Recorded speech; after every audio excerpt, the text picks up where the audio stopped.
अस्सलामुअलैकुम वरहमतुल्लाहि वबरकातुह। नाज़रीन किराम, अभी हमारे देश में हजरत औरंगजेब रहमतुल्लाह अलैह को लेकर बातें चल रही है। सोशल मीडिया खुलने के बाद हजरत औरंगजेब रहमतुल्लाह अलैह का वीडियो सामने आता है। हजरत औरंगजेब रहमतुल्लाह अलैह को जालिम बादशाह बताया जा रहा है। हजरत औरंगजेब रहमतुल्लाह अलैह के बारे में ये कहा जा रहा है कि उन्होंने हिंदुओं के मंदिरों को तोड़ा।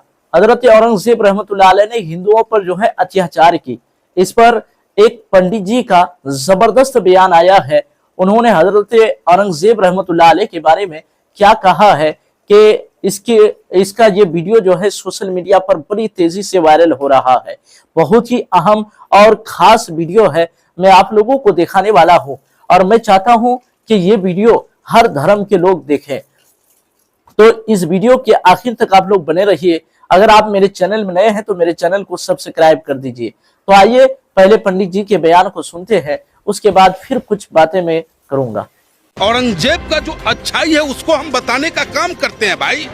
एक अच्छा शासक कैसा होना चाहिए, अगर औरंगजेब को आप देखोगे, उनकी जीवनी को पढ़ोगे तो उन्होंने अपनी सारी जीवन में कभी राज कोष से 1 रुपया निकाल करके रोटी खाने का काम नहीं किया। राजा रहते हुए भी जो है ना, अपनी मेहनत की कमाई से टोपी बुनते थे, उससे जो रोटी मिलती थे उसे वो खाते। टीपू सुल्तान शेरे हिंदुस्तान, टीपू सुल्तान की कुर्बानी को आप भूल जाएंगे।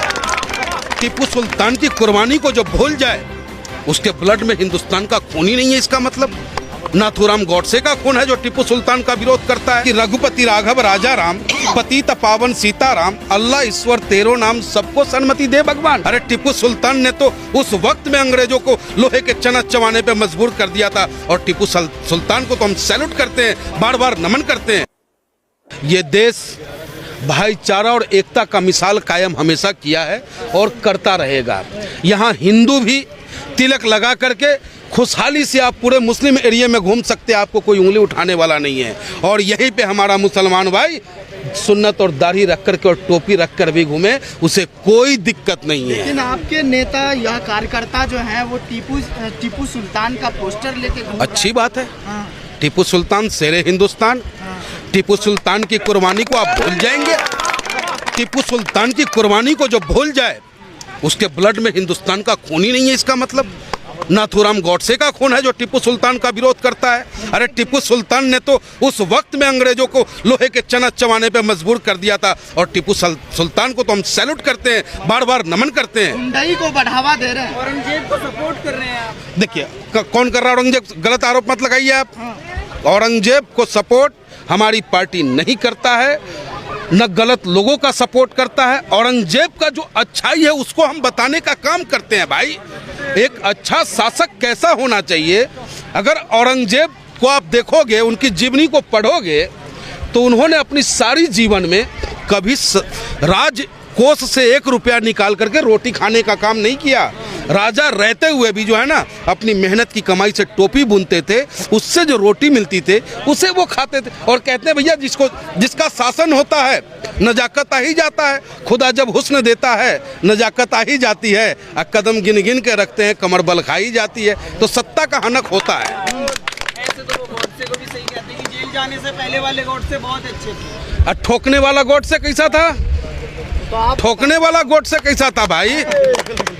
जो ठोकने का काम किया राष्ट्रपिता महात्मा गांधी को, जिस महात्मा गांधी ने इस देश को एक नारा दिया कि रघुपति राघव राजा राम, पतित पावन सीताराम, अल्लाह ईश्वर तेरो नाम, सबको सन्मति दे भगवान। उस गांधी को ठोकने वाले को आप पूजा करोगे? हम नहीं करेंगे। हम नाथूराम गौडसे मुर्दाबाद कहते हैं, कहते रहेंगे। हिंदुस्तान जिंदाबाद कहते हैं, कहते रहेंगे। संविधान जिंदाबाद कहते हैं, कहते रहेंगे। नाज़रीन किराम, तो आप लोगों ने पंडित जी के बयान को सुन लिया कि हजरत औरंगजेब रहमतुल्लाह अलैह कौन थे। हजरत औरंगजेब रहमतुल्लाह अलैह की शख्सियत वो शख्सियत है कि उन्होंने तकरीबन हिंदुस्तान में 49 से 50 साल तक हुकूमत की है।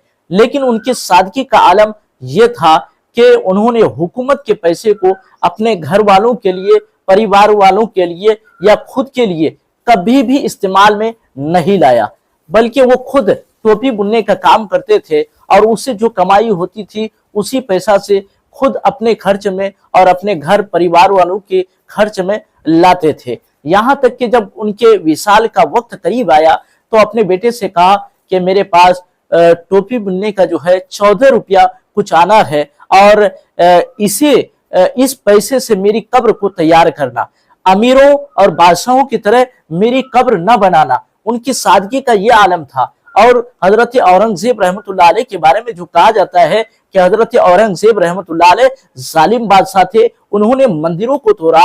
तो हजरत औरंगजेब रहमतुल्लाह अलैह ने जो है 49 से 50 साल तक हुकूमत की। अगर ऐसा हो सकता था, ऐसा वो करते तो दिल्ली के जामे मस्जिद के सामने जो है मंदिर है, अगर हजरत औरंगजेब रहमतुल्लाह अलैह जो है मंदिरों को तोड़ते तो मस्जिद के सामने जो है मंदिर क्यों? और हिंदुस्तान में जो है अगर 50 साल से 49 साल से जो है उन्होंने हुकूमत की तो कोई हिंदू ही बाकी नहीं रहता अगर इस्लामी निजाम को कायम करना चाहता। लेकिन हजरत औरंगजेब रहमतुल्लाह अलैह ने सबको जो है हक बराबर दिया और उनकी जुल्म ज्यादती जो लोगों में बताई जाती है ये बिल्कुल गलत है। नाज़रीन किराम, इस वीडियो के ताल्लुक से आप लोगों की क्या राय है, आप लोग कमेंट करके जरूर बताइए और इस वीडियो को जो है ज्यादा से ज्यादा लोगों तक शेयर कीजिए। अस्सलाम वालेकुम व रहमतुल्लाहि व बरकातुहू।